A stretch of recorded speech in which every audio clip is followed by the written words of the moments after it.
السلام عليكم. فريق التنين من قناة التنين يرحب بكم ويقدم لكم كل ما هو جديد في عالم القنوات والترددات والأقمار الصناعية. اليوم جايبين تردد قناة رياضية جديدة لسه نازلة على القمر نايل سات. هندخل من الريموت على المنيو، نختار التركيب. زي ما احنا شايفين من التركيب هندخل على قائمة الترددات لإضافة تردد قناتنا الجديدة على القمر نايل سات 301. زي ما احنا شايفين القمر هو قمر النايل سات 301. هندخل عن طريق زرار الإضافة، هنعمل إضافة للتردد القناة الجديدة. تردد هو 11636، معدل الترميز 27500، الاستقطاب عمودي أو رأسي. زي ما احنا شايفين التردد إشارة قوية والجودة عالية. زي ما احنا عارفين التردد ليك 5 درجات فوق أو 5 درجات تحت حتى تحصل على أعلى إشارة، يعني تقدر تتحكم فيه. يبقى 11637 أو 11638 أو 11639 وهكذا حتى تحصل على أعلى إشارة وأعلى جودة.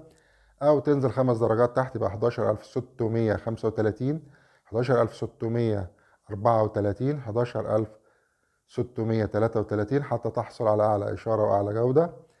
زي ما احنا شايفين الإشارة قوية والجودة عالية. بنعلم عليها علامة صح من الريموت من زرار الأوكي، ونبدأ عملية بحث عن طريق زرار البحث. أهم حاجة بحث الشبكة يكون مغلق لبحث التردد المتعلم عليه علامة صح فقط.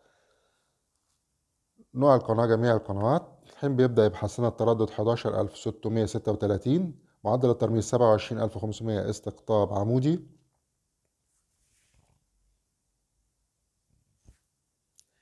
بيطلب حفظ القنوات،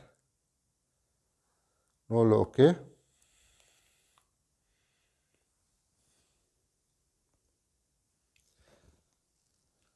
مبروك عليكم القناة الرياضية الجديدة. القناة نازلة باسم AEA TV، أو بيسموها قناة ازدهار الرياضية، وهي قناة مخصصة للرياضة.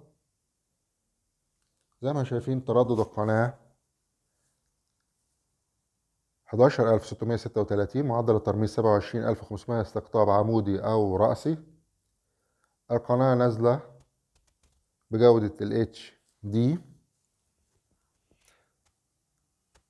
أي حد محتاج تردد قناة جديدة يراسل قناة التنين، حابب يبعت له أحدث تردد للقناة. أي حد عنده مشكلة في الريسيفر يراسل القناة وإحنا بنحل له مشكلة الريسيفر.